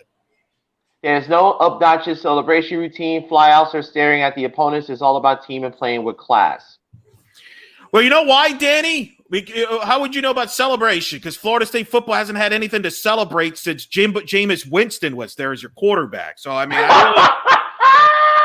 I wouldn't celebrate either if I had Willie Taggart as my head coach. Wow. Really? Danny, so really, we're going to be that guy? We're going to be that guy like the baseball guy? I don't want any celebration in the game. It's just a poor. Like Tony La Russa. Thank you, Trace. So Trace has sent in ABC Thursday night, 8 p.m., the Aaron Brockovich story. 9 p.m. Rebel, 10 p.m. Rebel. I don't know what that means. Is Aaron Brockovich the movie? Like, there's a story behind this? Is Julia Roberts involved in this? Trace, I was just about to ask that question. Listen, the only thing the positive is, the good news is the World Series doesn't have to go head-to-head with Sons of UCF, which is on at 8 o'clock at night, which I will be tuning into over Aaron Brockovich, I'll tell you that. So that's the positive of the World Series not going up against that. But Aaron Brockovich story, I don't know what that means. I don't know if is that a new original program? Is that I got nothing for you. Anyway, by the way, how have I become like I used to like Florida State football. Why is Danny? What happened to you, Danny Cannell? Why are you doing this, Danny? What are you doing? Man, I got nothing. Look, Victor, I would argue that softball, one of the appeals is the emotions that both the teams and the players show. But you know what happened? But Eric, this is what happens when you have men Thank you, Corin. Corin, by the way, thank you, Corin. It's usually Grey's Anatomy, but it's over. Of course, Grey's Anatomy is still on? How many years has that show been on? Wow, I'm learning new stuff tonight. Thank you. Go ahead. It's usually men that are trying to dictate how women should feel and act during sports, which y'all don't do. They handle it. Thank you very much. But look, I don't have a problem with OU coming out of the dugout during a timeout that's called on the field and getting the fans riled up. We saw Florida State do it. We saw James Madison do it. I have no problem with it. There is no problem with athletes showing emotion. Obviously, there's a fine line with that. I don't feel that line has been crossed. But this is what happens. We have all these people who don't follow softball or who are trying to dictate how other people should act, trying to tell us how to handle our business. And Danny Cannell, how about you actually get a steady job on a radio show and not be bouncing around from outlet to outlet? Whoa. Look, is this going to be my last time on this YouTube live stream, sir? I'm not. Wait, I'm going to go ahead and get a drink of water. Go ahead. I'm just going to let you go. I'm going to let you go. Just go ahead. And I'm good. I'm good. All right. I'm good. I woke up. Hey, I went to the hotel and told violence. What can I say? I like Danny. I mean, he could go follow FSU baseball. Wait, no, baseball. I got eliminated in the regionals like usual. Yeah. Look, softball is passion is a part of the game of softball, and I think that is the appeal from television. You can sense it. I don't have a problem with the Oklahoma players. I would do the same thing too. Again, my only issue was that JMU was getting like warnings for celebrating a home run, and I think part of that's because of COVID rules and stuff like that. But passion in the game is a good thing. Baseball could use some of that. College and pro. By the way, I don't understand why baseball players can celebrate outside of their dugout and do all that stuff, but softball players get warnings. Explain that to me. Right. Anyway. But hey, what do I know? I'm just shocked that Grey's Anatomy is still on. So I guess they could have moved Aaron Brock. But look, I'm not going to pretend I'm a TV executive and I know all the ins and outs of conversations, and all of a sudden you're going to pull a show in 24 hours. I do think this is something that should be discussed for next year and the year after. When do we get the Women's College World Series on ABC? I think it's time. What's unfortunate about this 3 o'clock start, Victor, I really do believe if this game was in prime time, it would have easily cracked 2 million. And I think it would have threatened. And, it's funny, we asked Kristie Fox. She was a part of it. The most watched college softball game of all time was Game 3, Tennessee and Arizona, $2.33 million. I think that would have been in danger tomorrow night. Yes. In danger. You're not going to do that at 3 o'clock just because it's too early in the day. But I'll be curious how it and it's going to be a hard number. You're going to have to put an asterisk on that number. You did I can't believe you went there as far as the But went there with what? Because I went there a few times. About Rachel Nichols' show there. Come on. Like, what's her show? Her beloved show that she airs at 3 o'clock that's being moved to the Deuce. You know. What did you say? Go ahead and say. You know what you said. I said what I said. Unbelievable. And now you're going to the jumper's going to be jumping over to ESPN2 tomorrow. Thank you. That's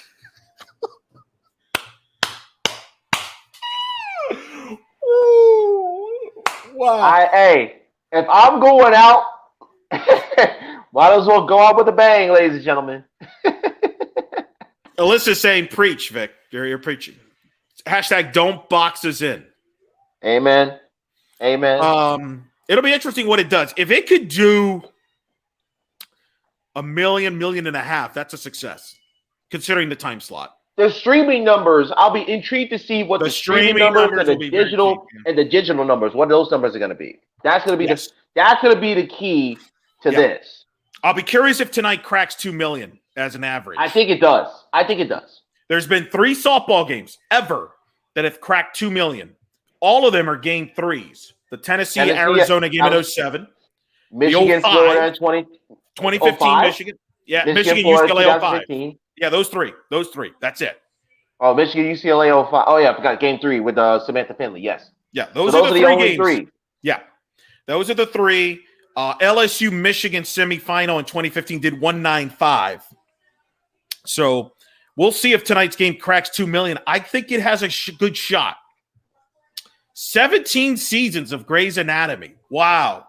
In today's day and age, congrats to them. I'm going to say. Yeah. I can't say. Some shows only the last 17 episodes, much less 17 seasons.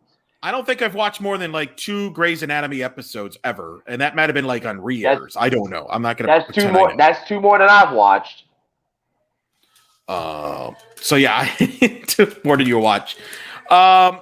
But I think the TV thing is fascinating, and I think it's going to be interesting. I don't know if you saw, Sally Jenkins wrote an article, a column on Washington Post, saying that the NCAA screwed softball by not by packaging softball with lacrosse and soccer and volleyball all in one package, instead of each individual sport trying to see what they can get in the market for TV. Kind of like men's basketball has a deal with CBS and Turner.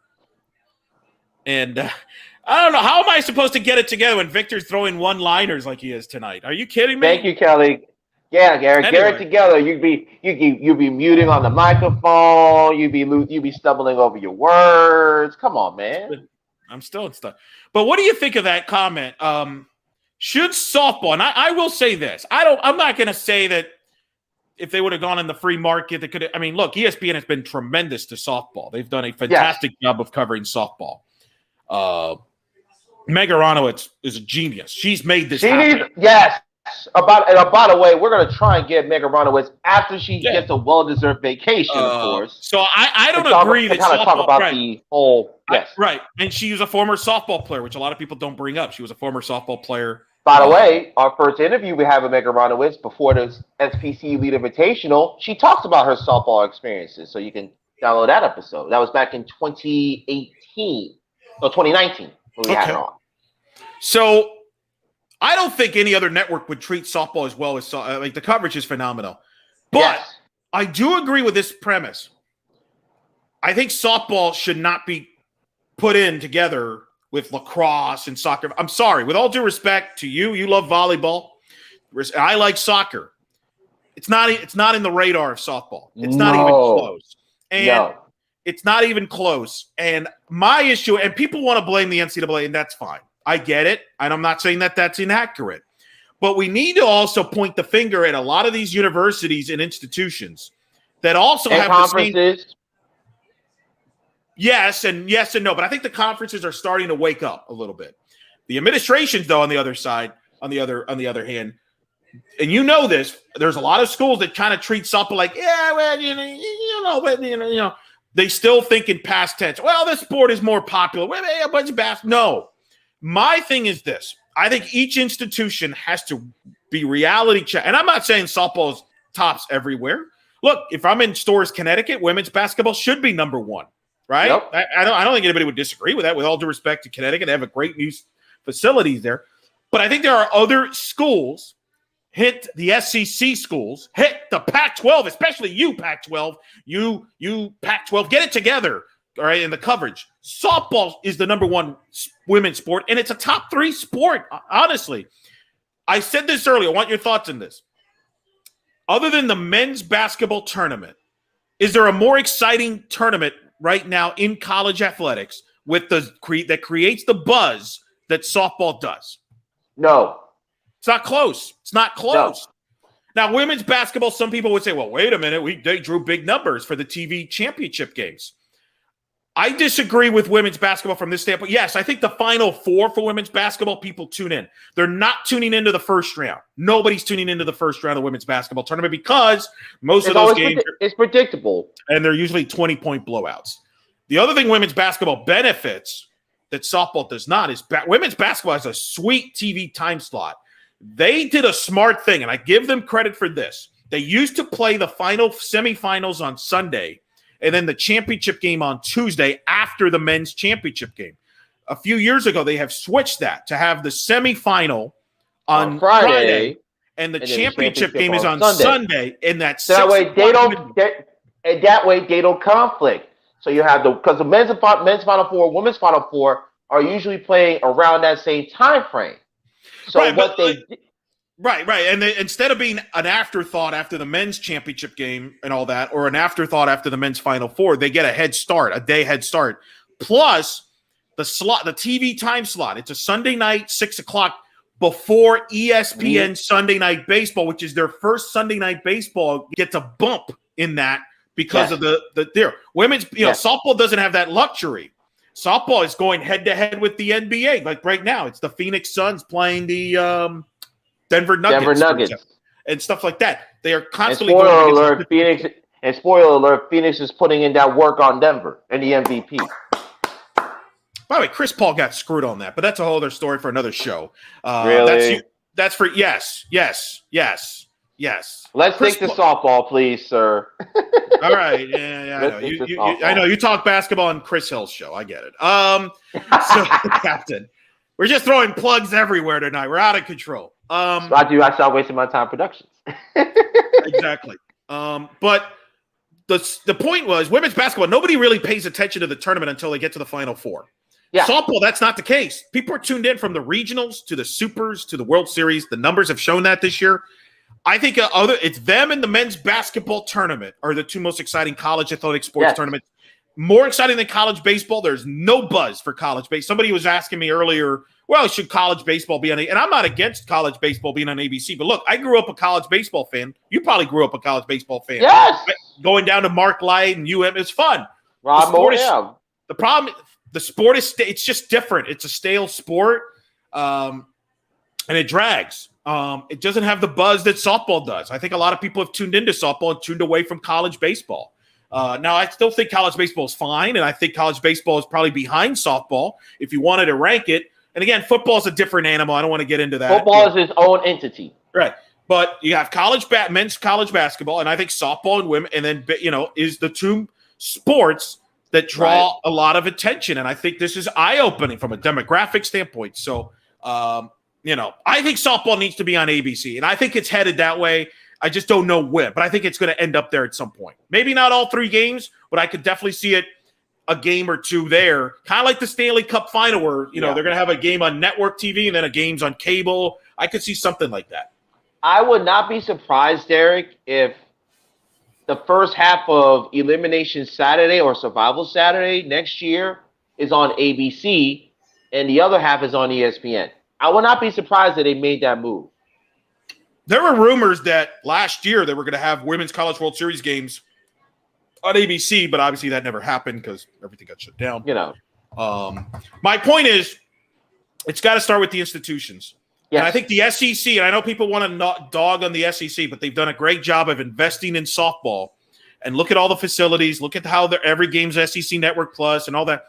To me, that's the blueprint. And I think a lot of institutions now need to think, hey, you know what? We can make revenue with softball instead of I think. And you're seeing Eric, you're seeing the ACC shifting that way as well with Clemson and Duke and Virginia Tech and Florida State. And you're seeing those programs shifting in that direction. And I'll say this, Eric, regardless of what happens tomorrow, this is a banner year for the ACC because you have 4 teams make the tournament. All four teams make the regional final. 2 make the supers. Virginia Tech loses in a game 3 at UCLA. And Florida State, who didn't even win the regular season or the tournament, is 1 win away from bringing home the second national championship to the ACC. You don't think the ACC is rooting for Florida State to win tomorrow? Because that means more eyes will be on the ACC and their softball going into 2022 with the tremendous year that they've had. By the way, Cannell has said also, I know the series was pushed back a day, but ESPN didn't give these women the time they deserve. Instead of we'll have to watch a national title game at 3 o'clock on a Thursday afternoon. Unacceptable. The players in the sport deserves better. Look, it's an unfortunate situation. It wasn't something that was planned. Exactly. It's easy to kind of. Eric, I I don't mean to interrupt, but everyone just thinks it's so easy. You can snap your fingers. We're all TV executives. Everyone thinks that they can just snap your fingers and have a game be appearing on prime time on ESPN, not realizing so many different pieces to the puzzle. And if you pull one thread, this happens. If you pull it's like a ball of yarn. If you pull one thread of yarn, then 4 other things happen that you don't want to happen. So you have to retie it, try to pull another string, and then something else happens. So there are consequences to what you do. Look, weather screwed this whole thing up. Let's admit that. At the same time, we have to understand that it is not the ideal situation for a sport that is growing in numbers and popularity. Right. And I think, again, for those that want to expand the schedule, this is some of the hurdles you have to – it's not that simple. So I think you got to keep that in mind because it's great you want to expand the tournament and extra days, but if it's going to be at the expense of TV slots, you're kind of counterproductive there. That's not helping the sport at all. Look, it's unfortunate. I'm bummed out because I really think they could have broken the record tomorrow. I think they could have gotten 2.5 million tomorrow night. Maybe 3. I don't know what, but it's unfortunate. It is what it is. Look, I'm going to be watching. Nobody's more bummed out than Vic. He's literally going to be on a plane while this game's going on. You literally have. But the fact that it's on ESPN, I can watch it on my phone because Southwest does have free television and they have ESPN. So, are they a sponsor of our show? Unofficial airline of In the Circle, Southwest Airlines. Well, maybe you can work something out with them. I don't know. I'll reach out to their people. Smart. All right, so kind of a few minutes here. That was our thoughts on the TV side of things. I'm hoping to write about this next week for Justin. Right, Justin's got his. They got a lot of stuff going on right now. There's so many things going on in softball. Give me your keys to tomorrow, where you might be watching on the plane or not. What are you looking to see? What's the keys tomorrow? What do you feel now? Well, I'm going to start with Oklahoma here. Oklahoma's going to be the home team for the Final Four Game 3, like they were in Game 1. You have to keep Florida State off the board early because each game Florida State has struck first, and Oklahoma's had to play from behind. Oklahoma is not used to playing from behind, Eric. I equate them to Golden State. They do good and are a tremendous team when they jump on you early and pour on in waves. Oklahoma has shown in these 2 games, though, they can play from behind. They're not comfortable with it. They haven't been in that position very often, but they can play from behind. So they have to keep Florida State off the board that first time through the order and get that crowd in it early. And I think if they can put a 2 spot on the board, it really will get going. Wow. By the way, can I address Paige? Okay, who's like, campaigning on social media for ESPN to bump off the NBA to add game 3, which I mean, no, that ain't happening. Look. I mean, We all know what's gonna happen with Brooklyn and Milwaukee tomorrow night, but there's a lot of billions. Well, but not only that, 3.5 million people watch the NBA. Like, that's not as bad as that Nets Bucks series is going to be. Looks like it's going to be. People are going to watch. People are still going to watch. It's probably going to draw. It's going to draw about 3 million. So they're not going to bump it. We're not there yet. We're not in the position. No. Not even I can't say that we're going to. Even though this has been an awful NBA season, and I'm a diehard NBA fan, it's been an awful year. We're not there yet from a softball bumping the NBA. Bumping hockey now. Bumping hockey. Let's keep beating up on the hockey and baseball. Anyway, so I had to address that. It is what it is. It's getting out of. It's going to be a wild social media tomorrow. I have a feeling people are, because as much as we're trying to explain this, I have a feeling people are just not going to accept the fact that it's a 3:00 first pitch. Hey, maybe they'll have a rain delay and we move to primetime that way. I don't know. God, it would not be ironic. Oh, wow. You don't care. Send your tweets to Eric Lopez ELO in advance if that happens, ladies and gentlemen. But for Oklahoma, jump on Florida State early and keep Florida State off the board in the first. Well, what do you think about this? I think it's critical for Florida State to score early. I don't think you want to fall behind. I think Oklahoma can come from behind if they're down, as long as it's not 7 down. That game 1, well, they almost came back from that. Right. Whereas FSU, if you fall behind, that's tough because now you're playing from ahead. What's your thoughts on that?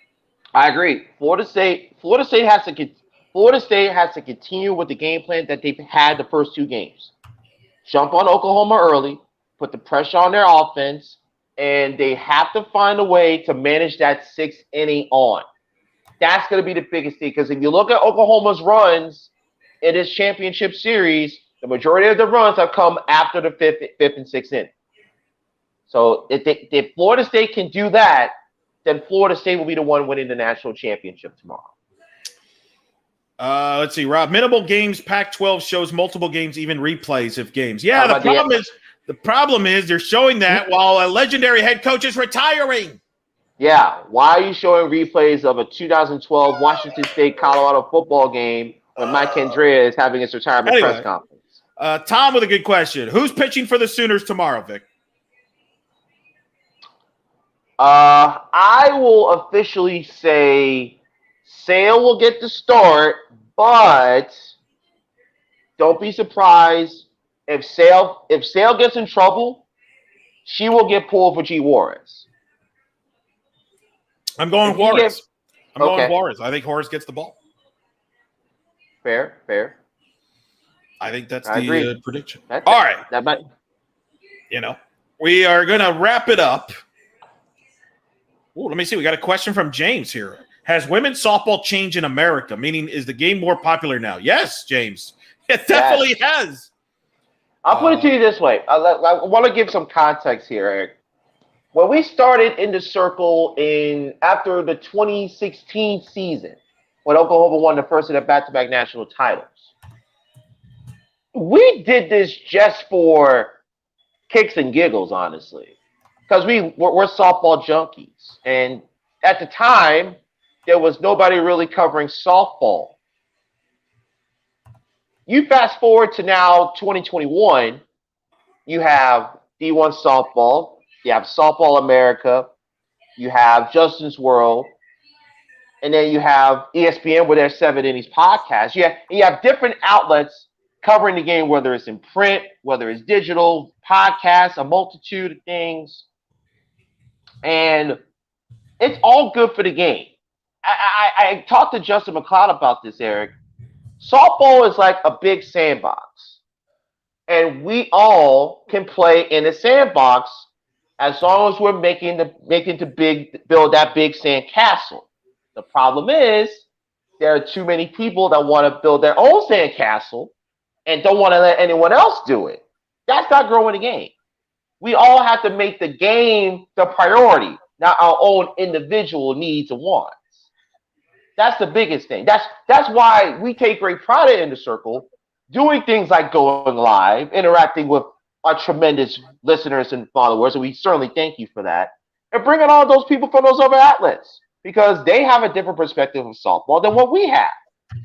So we want to bring all of those different views and opinions together and let you, the softball fan, get those different perspectives and make your own individual judgments. Well, I mean, like I said, it's growing. It's in a good place. We got to clean up some things, but it should be good. And look, the bottom line, it should be exciting, to say the least. So, moment of truth. You've said who gets game 3. Who is going to win the national title tomorrow? Who's going to be national champion, Victor, when your plane lands back in Florida? What a line. Oh, man. Wow.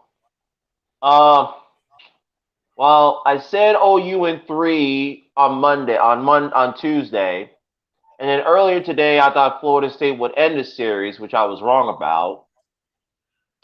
I'm going to stick with my original prediction of Oklahoma winning it in 3. And by the way, Eric, if you follow us on Twitter, I tweeted this out about an hour ago that this marks the 2015. It was the first time that the NCAA had Division I, Division II, and Division III all have best of 3 championship series in softball. This marks the first year ever all 3 divisions are going to game 3 in their championship series. Ever? Ever. There were 2 years where 2 of the 3 divisions went to 3 games. But this is the first year that all 3 divisions will have the, if necessary, game winner take home.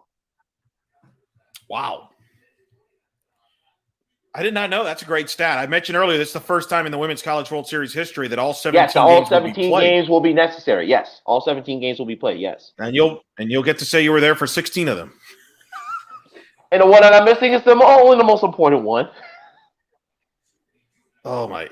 Tom agrees with you, Vic. Start sale, have G ready to go, or the other way around. Thank you. I would not. I agree with Tom with the part about starting sale and bringing in G. If you're starting G, you're letting her finish it out unless she really gets knocked around, and then you're going to bring in Sale. Do you expect a high-scoring game here? Do you think the offense has the advantage? You expect a low score? What are you expecting here? What kind of game we're expecting? Are we thinking? I don't know what the heck to expect in this series. It's been wild. Nothing. What was that surprising. building like when Alo hit that homer? What was that like? What was that moment like when Alo? Because that was we haven't really spent enough. I talked to Coach Fox about it. That was a good pitch for Cedric. It wasn't like it was right down the plate. It was low and away, and Alo went with it and drilled it to right. That was impressive. It felt honest because Oklahoma was down and there was no reason. They were it's like a pressure cooker. It's boiling, it's rolling up, and you're waiting for that release. Alo hitting that home run released that pressure valve, and you heard 10,000 of that 12. Well, let's be honest, 11,000 of the 12,113 there tonight exploded when Alo hit that home run. And when I heard that ball hit off her bat, I'm like, "Yep, that's gone." That's one of those where you hit or you hear it and you know it. Broke the NCAA record for a single season home runs for a team runs record. I mean, what a moment.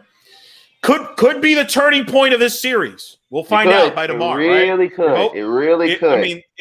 I mean, I will say this. We've talked about who should be the MVP, but if Alo has a good game tomorrow, she could be the outstanding player, especially with that moment that turned the series around. If they turn it. I'll be curious how Florida State, can they put the fact they were 6 outs away from the national title, can they put that behind them? I think will be very fascinating. Interesting to see, but should be fun. Last game of the softball season, game 3. I'm going to stick with Oklahoma, but I'm not, look, I think Florida State, I wouldn't count them out. I think it's going to be a good game. I mean, tonight was a great game. I thought it was a really good game. This has been a good series. It's been unpredictable. It's been an unpredictable World Series. A lot of plot twists and turns. So, but I'm going to stick with OU. Okay. We shall see what happens. And you got who? OU? I got OU. I got OU. Surfing USA. You go with the hot hand, Juarez. She gains momentum as the game goes on. She gave up two hits in the first, including the home run. Then she scattered other hits. Tom is guaranteeing an Oklahoma win. Kelly is not counting Florida State out. I agree with you on that, Kelly. Respect your opponent. I definitely agree with that. Yes. That'll be interesting. Old school thinking, yes, you stay with the hot hand. But, this is a different era, so we'll see. Mm-hmm. Oh, good point by Sky Chicken. How fitting a Hawaiian helps break Hawaii's record. Hawaii held the record in what year was that? 2010? Yeah. 2010. And, the year they stunned Alabama in supers and at the Rose House. And then Oklahoma breaks it. Alo, that's a great moment for her. Special player. We'll see if it changes the complexion of this series. But to say the least, will not. All right. So again, make a note. 3:00 Eastern, first pitch on ESPN. We will be on 1:00 Eastern. Wow. Sean with a jab there. I predict Vic will miss his flight tomorrow. That's woo. People want you to stay, man. Oh, man. Oh, Rob saying G's going to struggle with weather and FSU has deeper pitching.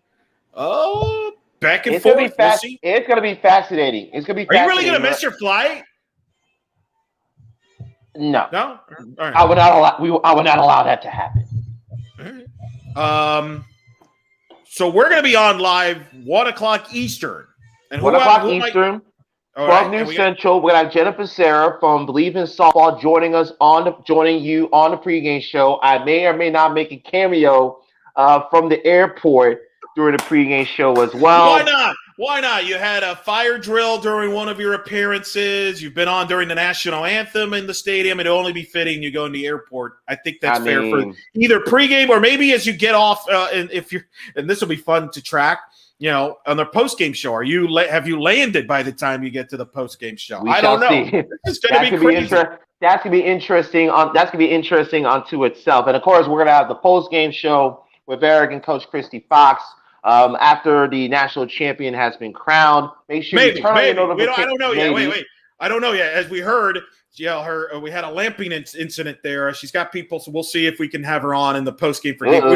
None of us were planning an early game 3 like at this time slot. It's a little trickier. So we will. We'll tweet out.